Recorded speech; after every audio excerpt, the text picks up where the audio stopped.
Reddit pregunta: ¿cuál es la cosa más extraña que alguien te confesó de la nada? Dijeron que no les incomoda lastimar a otras personas, siempre y cuando eso les resulte conveniente.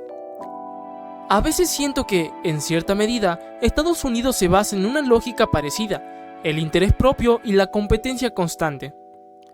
Es como si todo se resumiera en dos ideas principales. 1. Cuídate a ti mismo y aprovecha cualquier oportunidad para sacar ventaja. 2. Da por hecho que los demás harán lo mismo, con la creencia de que, al final, de alguna manera todo terminará funcionando si todos juegan bajo esas reglas. Estaba en un campamento de verano, en una cabaña de chicas de unos 13 años, y estábamos charlando casualmente, contando historias. Una de las chicas está contando sobre su familia. No recuerdo si era un familiar o un amigo de su hermano, pero terminó su historia con: ahí fue cuando me abusó. Yo realmente no sabía qué era el término de abusar en ese momento, pero la cabaña se quedó en silencio. Nuestra consejera se puso muy seria, casi como si estuviera enojada, pero yo estaba confundida de por qué estaría enojada con la chica, y se acurrucó junto a la chica y le habló en voz baja por un rato. Se apagaron las luces y creo que nunca hablamos de eso. No fue hasta años después que me di cuenta de la gravedad de lo que había dicho y por qué mi consejera reaccionó de esa manera. En la primaria, una compañera nos contó que estaba allí porque su abuelo había tenido una relación muy inapropiada con su madre. Fue una de esas confesiones que, a esa edad, resultan difíciles de comprender por completo. Recuerdo que varios nos quedamos en silencio, sin saber cómo reaccionar, porque era algo que se salía totalmente de lo que estábamos acostumbrados a escuchar. En segundo grado, otro compañero me comentó, de manera muy directa, que vivía con sus abuelos porque su hermana mayor había tenido una relación inadecuada con otra de sus hermanas. Yo ya tenía cierta noción de lo que significaba, porque en casa me habían hablado de estos temas con anticipación. Aún así, fue impactante, sobre todo por las edades involucradas, lo que hacía la situación aún más delicada de asimilar siendo tan chico. También conocí a unas personas cuyos padres eran hermanos biológicos. Eran muy jóvenes cuando él nació, y su crianza estuvo principalmente a cargo de sus abuelos. Venían de un entorno muy estricto, donde casi no se hablaba de educación afectiva, lo que llevó a que los adolescentes tomaran decisiones sin entender completamente sus implicaciones ni la consecuencia a largo plazo. A pesar de todo, él era alguien amable y tranquilo, aunque un poco particular en su forma de comportarse, y tenía algunos problemas de salud. Con el tiempo, uno aprende a ver más allá de las circunstancias y a valorar a la persona por cómo es en su día a día. Todo esto me recuerda a una compañera en la preparatoria. En una conversación sobre si habíamos sido planeados o no, ella comentó con total naturalidad que había sido un embarazo no planificado, resultado de una situación muy difícil que vivió su mamá. Fue uno de esos momentos en los que el ambiente cambia de inmediato. La conversación se detiene y nadie sabe muy bien qué decir, más allá de escuchar con respeto. Estábamos en clase de inglés de cuarto grado y mi amiga, que se sentaba al lado mío, se volteó hacia mí y me contó con detalle cómo su padrastro entró en su cuarto por la noche y la abusó. Yo le había prometido que no se lo diría a nadie, pero gracias a Dios nuestra otra amiga, que se sentaba enfrente de nosotros, Katy, escuchó todo. Así que, en camino al almuerzo, Katy y yo nos susurramos entre nosotras qué hacer. Decidimos que Katy fuera directo con el director en ese momento y se lo contara primero. Luego, después del almuerzo, me citaron a la oficina y confirmé lo que Katy había dicho. Ese mismo día involucraron a la policía y al CPS. No volví a ver a mi amiga ni a su hermanito hasta la secundaria después de ese día, pero me dio gusto de que estuviera a salvo. De hecho, el CPS la sacó de clase como a la 1 p.m. de ese día.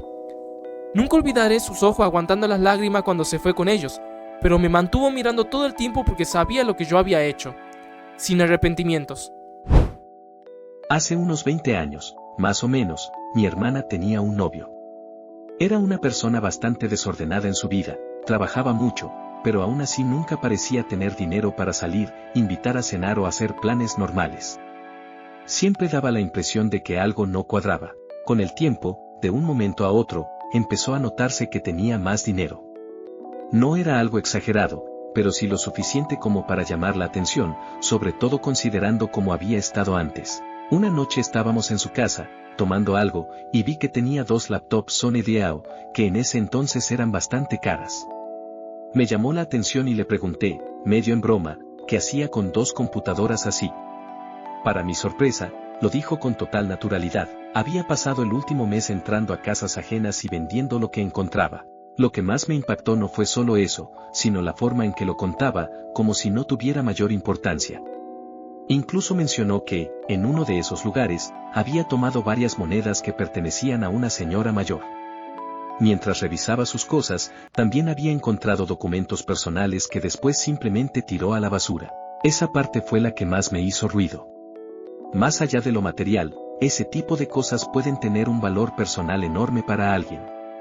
No era solo el hecho de tomar objetos, sino la indiferencia total hacia lo que podían significar para otra persona. Desde ese momento, me quedó una impresión bastante negativa de él. No solo por lo que hacía, sino por la manera en que lo justificaba y lo contaba, sin ningún tipo de remordimiento. Entiendo que hay situaciones complicadas en las que algunas personas toman malas decisiones por necesidad, y aunque eso no las hace correctas, al menos permite comprender ciertos matices. Pero en este caso no parecía haber nada de eso, gran parte del dinero terminaba en hábitos poco saludables, y todo se manejaba con una ligereza preocupante. Incluso recuerdo que, en una ocasión, su estado en redes sociales decía algo como, me llamo Tony y entro a casas para conseguir dinero para mis vicios. Siempre pensé que alguien más lo había publicado por él, probablemente como una broma o para provocarlo. Lo último que supe es que se había mudado de nuevo con su familia en Tennessee y que trabajaba en una tienda de autopartes. Nunca volví a tener contacto con él, pero esa historia quedó muy marcada en mi memoria por lo extraña e incómoda que fue en su momento. Estábamos en la oficina de la orientadora del colegio y estaban hablando de los toques buenos y malos. Decían que ningún papá o mamá debería dejarte moretones y que este niño de mi clase se paró y dijo como esto. Y se levantó la playera para mostrar moretones en la espalda. Se hizo un silencio total, nos mandaron a todos a salir menos a él. Lo sacaron de su casa y se fue a un hogar de acogida. Una vez anduve con un tipo que venía a mi casa y me iba presumiendo que él y un par de sus amigos acababan de entrar a una escuela primaria a la fuerza y se habían robado toda la nueva remesa de computadoras. Quería celebrarlo conmigo porque su parte del robo le iba a dejar varios miles de dólares después de que las vendieran. Era la escuela de mis hijos. Les robó las computadoras que estaban esperando con muchas ganas para usarlas, y ni siquiera entendía por qué yo estaba enojada. Cuando le dije que literalmente se las había robado a mis hijos, me soltó, que te jodan. Tus hijos no pagaron por esas. Todavía no encuentro palabras para esto 36 años después. Tenía una compañera de piso que, en una conversación casual, me contó que cuando era adolescente había puesto algo en la bebida de sus padres para poder salir a una fiesta sin que se dieran cuenta. Como si eso no fuera suficiente, después agregó que también había hecho algo similar con un perro para poder pintar una casa sin que le molestara. Me dejó completamente desconcertado, no entendía cómo podía contar algo así con tanta normalidad. Hace muchos años, alguien de mi pueblo entró al bar donde trabajábamos mi ex y yo. Había estado bebiendo la noche anterior y nos contó que había chocado su buzón y, según él, algún animal, porque su camioneta estaba llena de pelo y sangre. Lo decía como si fuera una anécdota más, sin demasiada importancia. Después se supo la verdad, en realidad había atropellado a un chico de 17 años mientras conducía bajo el efecto del alcohol. Al llegar a su casa, también chocó su buzón. Lo más inquietante es que yo ni siquiera era consciente de lo cerca que había estado de una situación así. Es algo que, cuando lo piensas después, resulta muy difícil de procesar. En otra ocasión, en una fiesta, un tipo me dijo con total tranquilidad que me había estado siguiendo durante más de un año. Aseguraba conocer mis horarios, mis aulas e incluso detalles de mi rutina diaria, como a qué hora salía para llegar a casa. Lo decía como una especie de orgullo que me resultó muy perturbador, sobre todo porque yo nunca había notado nada. Lo más extraño fue que la persona alrededor se lo tomaron como una broma y se rieron, mientras que yo me quedé en completo estado de shock. Incluso ahora, cuando lo recuerdo, me sigue generando una sensación de incomodidad. Yo era cocinero de pedidos rápidos en mi último año de adolescencia. Un diner chiquito, al borde de un pueblo industrial. Trabajaba con este tipo pequeñito de estatura, en sus finales de los 40 o principios de los 50. Veterano de Vietnam. Marines, 3 tours, voluntarios. Era un tunnel rat. Me dijo que tenía una foto enorme, del tamaño de un póster, de él mismo cuando tenía 18 años, parado con los brazos abiertos, con una cabeza cercenada en cada mano, arriba de su cama. Su esposa le decía que tenía que bajarla o se iba. Se fue. Un día, cuando estábamos a tope en la sección de desayuno, me miró y me dijo bajito: "A veces extraño matar". Mi papá era de los Green Beret, pasó la mayor parte de su tiempo en Laos, lo agarraron en Vietnam y fue prisionero de guerra. Cuando lo rescataron, le abrieron el estómago y tenía las tripas por fuera. Todo eso ocurrió. Se recuperó. Volvió a ir hasta que le metieron un palo pungi en la pierna. Después se salió y se convirtió en mercenario privado. Yo no tenía idea de cómo el 99% de todo eso hasta que yo estaba por patear el balde, que lo tenía increíblemente preocupado por razones obvias, pero también admitió que se fue por su cuenta porque no solo se le daba bien, sino que lo extrañaba todos los días que le tocaba operar en sociedad. También era de verdad una basura de persona, o sea, mientras hay un montón de gente muy buena y desinteresada que se mete cuando hace falta, el ejército también trae a algunos de los peores humanos de nuestros tiempos. En la universidad, una vez fui a la casa de un amigo y hablé con su vecino que estaba en el porche trasero. De una, el tipo soltó que se habían metido 3 rayas de harina que estaban en una mesa de picnic afuera, pensando que el montón sin bolsa era 100K en sustancias, ahí nomás en una mesa, afuera de un depa de $500 al mes. Era polvo antipulgas para perros. En una reunión de apoyo, hubo una persona que no dejaba de hablar sobre el daño que había causado a otras personas. La forma en que lo contaba era incómoda, casi como si no dimensionara la gravedad de lo que decía. En otra ocasión, durante una dinámica en la que todos debíamos pedir un deseo para el mundo, las respuestas iban siendo bastante normales hasta que un participante dijo algo completamente inapropiado, relacionado con eliminar ciertos límites legales importantes. El ambiente cambió de inmediato y se volvió muy tenso. También recuerdo haber escuchado, en una de esas reuniones, a alguien contar una historia muy perturbadora de su adolescencia. Decía que, en un momento de enojo con su familia, hizo algo extremadamente desagradable durante una cena importante. Lo relataba con total tranquilidad, como si fuera una anécdota cualquiera, lo cual hacía que todo resultara aún más inquietante. Una amiga mía decidió tomar cartas en el asunto y, durante años, reportó a varias de estas personas a las autoridades. Muchos asistían a esas reuniones por orden judicial y, sorprendentemente, hablaban con demasiada libertad sobre cosas muy serias. Gracias a esa información, se pudieron avanzar e incluso resolver numerosos casos. En ese entonces, ella estaba estudiando Derecho, hoy ya es abogada. No sé bien qué es, pero siempre me ha pasado que la gente tiende a confiarme cosas muy personales, incluso sin conocerme bien. Puede ser alguien que acabo de conocer o alguien de años, pero terminan contándome situaciones que, sinceramente, nunca esperé escuchar. Con el tiempo, uno se acostumbra un poco, aunque no deja de ser extraño. Aún así, nada me preparó para una experiencia en una primera cita. La otra persona empezó a contar, sin ningún reparo, que había tenido un comportamiento muy grave hacia alguien más, e incluso lo decía como si fuera algo menor, justificándose porque se detuvo a tiempo. Traté de mantener la calma para no generar una reacción negativa, pero aún así notó mi incomodidad y se puso a la defensiva. Lo más desconcertante fue que, después de todo eso, sugirió volver a verse en otra ocasión. Empecé a echar chisme con una compañera fuera del trabajo y la primera vez que me habló de su novio, me mandó una foto de él y me dijo: ¿ves? Estoy envejeciendo mucho mejor que él, y luego me contó cómo él renta un departamento de mierda y tiene un trabajo de mierda y ella tiene que pagar todo y bla bla bla. Al final le dije que a menos que pudiera decir algo bueno de él, ya no quería escucharla porque qué asco. No sé cómo no le dio vergüenza después de eso. Soy estilista de cabello. Trabajé con un hombre mayor, principios de los 50, que se la pasaba odiando a su esposa. Todo el tiempo se quejaba de ella, se burlaba de su cuerpo. Ella era una mujer más bien grande, decía que no le gustaba desnudarse delante de él o que no quería tener sexo con él. ¿Quién podría adivinar por qué? También se la pasaba viendo modelos masculinos en su Instagram de modelos masculinos, pero decía que era solo para ver cortes de pelo. Ya divorciate y sal de una vez del closet. Un amigo mío desde la primaria se casó con la mujer equivocada. Literalmente, nadie la soporta, ni siquiera a él la mayoría de las veces. Cada vez que ella llama, ve su nombre en la pantalla, le echa madres al teléfono, contesta y con una voz totalmente diferente, suave y cariñosa, dice: hola mi amor.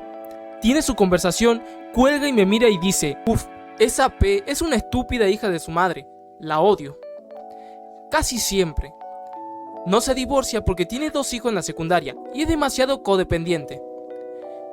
Es la relación más insana que he visto en mi vida. Llevan 15 años de casados. Me da asco cómo hace sentir a todos, pero me decepciona que no haga nada al respecto. Lo triste es que su hermano hace exactamente lo mismo y está en la misma situación y lleva casado aún más tiempo. No logro entender. De verdad, no sabía que el matrimonio no venía garantizado con una vida miserable hasta que me fui a la universidad y empecé a conocer seguido a algunos de los papás de esos amigos.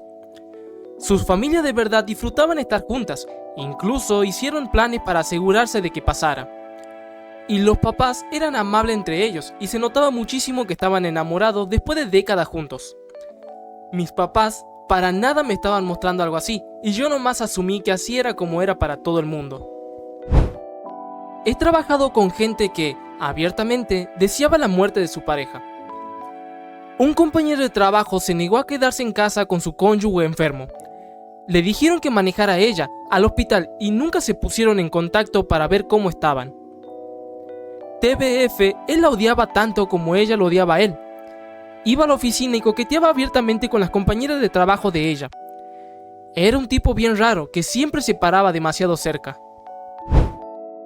Hace unos años fui a un viaje de conferencia del trabajo a Las Vegas. En la última noche, todos se salieron a tomar y un grupo de vendedores me invitó a un par de tragos y estábamos ahí haciendo plática tranqui. Al final de la noche, cuando todos ya estaban bien borrachos, ni creo que se acordaran de que yo estaba ahí sentado cerquita, porque soy bastante callado y todos estaban hablando por encima de mí. Se convirtió en una sesión completa de hablar mal de la esposa. Uno de mis jefes no paraba de hablar de que su esposa ya no le da más. Otra se la pasaba quejándose de lo fea que se puso y los demás comentarios de lo insoportable que son sus esposas y diciendo que les daba gusto de que no hubieran venido al viaje y estaban molestando al otro porque él tenía que volver con su esposa, que estaba en la habitación del hotel esperándolo. Ella trabajaba en otro departamento. Estuvo de locos. Apostaría a que ni siquiera se acuerdan. No más asqueroso, descuidado y bien mala onda. No he matado a nadie, pero tampoco hice nada para evitar que murieran. Cuando escuchas algo así, te deja completamente desconcertado. A veces parece incluso más inquietante que alguien no diga nada. Una vez tuve un compañero que, con total tranquilidad, me contó que podría haber evitado que un amigo condujera bajo los efectos del alcohol, pero no quiso arruinar el ambiente. Ese amigo tuvo un accidente esa misma noche. Él lo relataba como si hubiera sido simplemente mala suerte, pero a mí me sigue dando vueltas en la cabeza. Es difícil no pensar en lo distinto que pudo haber sido todo con una sola decisión. Mi hermano, por ejemplo, me contó que en su primera cita con quien luego sería su esposa, la llevó a una carretera aislada y le dio a elegir entre bajarse o quedarse en una situación incómoda. Ella decidió irse y caminó varios kilómetros hasta su casa. Esa historia siempre me generó mucho rechazo hacia él. Con el tiempo, terminaron separándose. Cuando yo tenía 14 años, a mediados de los 2000, una amiga y yo aceptamos que 2 conocidos mayores nos acercaran a un pueblo cercano. En medio del camino, en una zona bastante desolada, se detuvieron y nos pusieron en una situación incómoda, insinuando cosas fuera de lugar. Decidí bajarme del vehículo junto con mi amiga, sin saber bien qué hacer.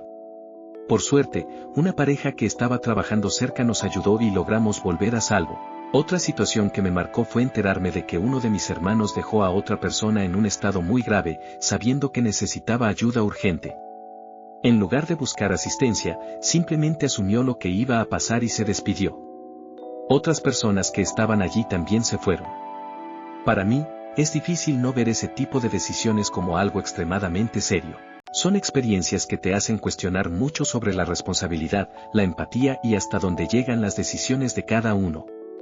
Algunas cosas simplemente se quedan contigo por mucho tiempo. Probablemente no sea algo raro, pero sí me llama mucho la atención la forma en que algunas personas hablan con total naturalidad de que detestan a su pareja. No me refiero a un momento puntual de enojo o a desahogarse después de una discusión, sino a una actitud constante, casi casual, como si fuera lo más normal del mundo.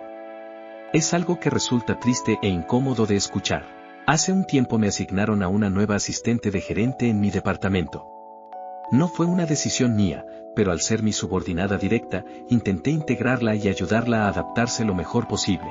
El problema es que ella tiene un resentimiento muy marcado hacia los hombres y hacia su exesposo, y parece esperar que yo comparta ese mismo punto de vista sobre mi propio matrimonio, como si eso fuera una forma de generar cercanía. Por ejemplo, mi esposo tuvo un accidente automovilístico muy grave hace 2 años. Desde entonces, ella hace comentarios en tono de broma sobre cuánto me debe o cuestiona cómo pudo hacerme pasar por algo así, como si haber estado al borde de la muerte y pasar meses en el hospital hubiera sido una decisión suya.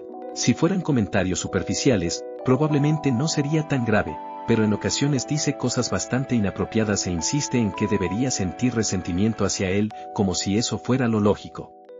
Incluso, cuando otra empleada comentó que estaba atravesando problemas médicos y lo costoso que era todo, yo respondí con empatía, mencionando que entendía lo difícil que era porque nosotros también habíamos pasado por gastos médicos muy altos.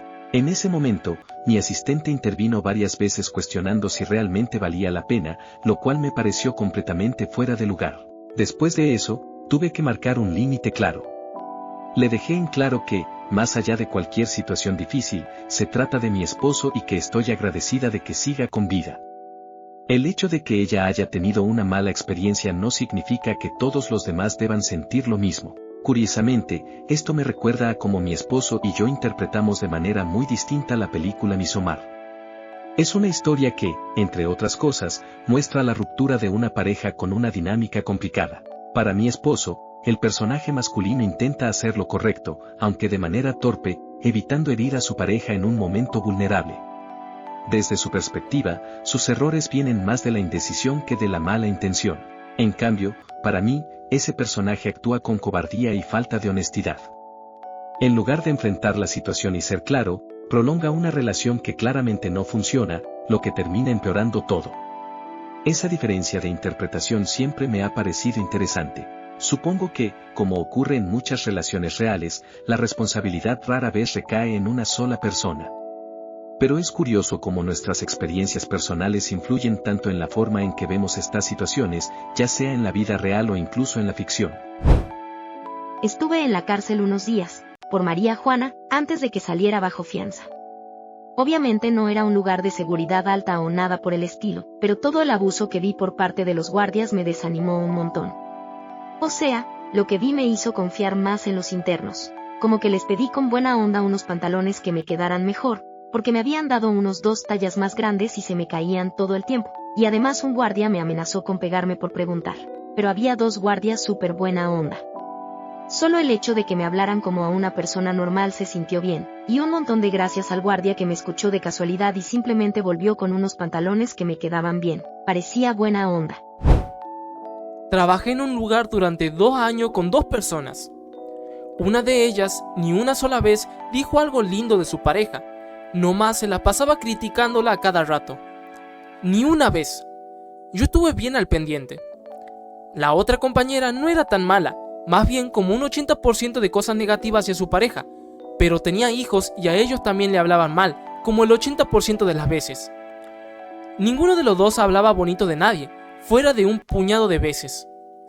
La neta, me fueron desgastando porque yo sabía que yo tampoco era la excepción, y me tiraban mierda a mí cuando yo no estaba. ¡Qué gente tan miserable! Antes trabajaba con un tipo que era súper buena onda y positivo todo el tiempo, o sea, demasiado para ser normal. Tipo, pasaban cosas horribles en el trabajo y todos se quejaban, y él era como Mickey Mouse, feliz y risueño, y decía: «Hey, chicos, pónganle buena cara. Vamos a superar esto juntos». Una vez, cuando estábamos solo él y yo, le dije que su alegría constante me daba un poco de cosa. Me miró y me dijo: «¿Sí? ¿Sabes? No siempre fue así. Cuando era más joven, tenía tanta rabia dentro de mí, y mi papá decía que iba a terminar golpeando a mi esposa y a mis hijos, como él lo hacía. Y yo pensé, no, yo no. Así que me obligué a ser feliz, y ahora es más fácil ser así». No supe qué responder. O sea, trabajé en psicología por casi una década y tuve pacientes que me contaban cosas horribles todo el tiempo, pero esto me quedó grabado. Fui a una iglesia presbiteriana por un tiempo cuando estaba en la universidad y siempre me sentaba detrás de una viejita de pelo gris que usaba un sombrero tipo pillbox cada semana. Una semana, alguien con quien había charlado le dijo: esta persona dice que siempre se sienta detrás de la señora del sombrero. ¿Sabe por qué uso sombrero?, me preguntó. No, señora, porque cuando era niña, si no lo usaba, mi padre me golpeaba. Fue la sensación más perturbadora que he tenido. Había una señora mayor muy amable a la que veía casi todos los días en un subway. Siempre conversábamos un rato y bromeábamos con que yo era como una hija adoptiva para ella. Un día le pregunté si tenía hijos, y, de manera totalmente inesperada, me contó que sí había tenido una hija. Luego, con mucha calma, compartió algo profundamente doloroso. Cuando su bebé tenía apenas un mes, ella atravesaba una depresión posparto muy severa que derivó en un episodio de psicosis, y en ese estado terminó causándole la muerte. Pasó mucho tiempo en prisión y, según me dijo, siempre quiso tener más hijos, pero la culpa fue tan grande que nunca volvió a intentarlo. A pesar de esa historia, era una persona increíblemente amable. Me contó que había mostrado señales claras de que necesitaba ayuda, pero que en ese momento no fue tomada en serio. Desde entonces, dedicaba su vida a hacer el bien y a honrar la memoria de su hija a través de obras de caridad. Era, sinceramente, una de las personas más generosas que he conocido. Aún así, escuchar algo así de forma tan repentina fue un impacto muy fuerte. Esta experiencia me hace pensar en una situación cercana que estoy viviendo. La hija de un amigo está atravesando una depresión posparto con síntomas muy graves. Ha sido un proceso largo y complicado lograr que el bebé esté en un entorno seguro, con supervisión, y ha requerido la intervención de varias personas e incluso autoridades en distintos momentos. Lo más difícil es que ella no reconoce que necesita ayuda. Dejó de tomar su medicación durante el embarazo por miedo a afectar al bebé, y desde entonces no ha retomado el tratamiento ni busca atención médica. Eso complica mucho cualquier intento de apoyarla. Me siento en una situación muy difícil, como si hubiera tenido que elegir entre proteger al bebé o ser leal a la madre. Fue una decisión dolorosa, pero se hizo pensando en la seguridad del niño. Aún así, no dejo de preguntarme si hay algo más que podría hacer para ayudarla. Ojalá hubiera más información y apoyo sobre este tema. En espacios donde se habla abiertamente de la maternidad, algunas mujeres han compartido que, durante momentos muy difíciles de depresión posparto, llegan a tener pensamientos intrusivos muy angustiantes. Muchas de ellas logran buscar ayuda a tiempo, pero es un recordatorio de lo serio que puede ser este problema y de lo importante que es tomarlo en serio desde el principio. Si alguien ha pasado por algo similar o tiene alguna orientación sobre cómo actuar en una situación así, realmente agradecería escucharla.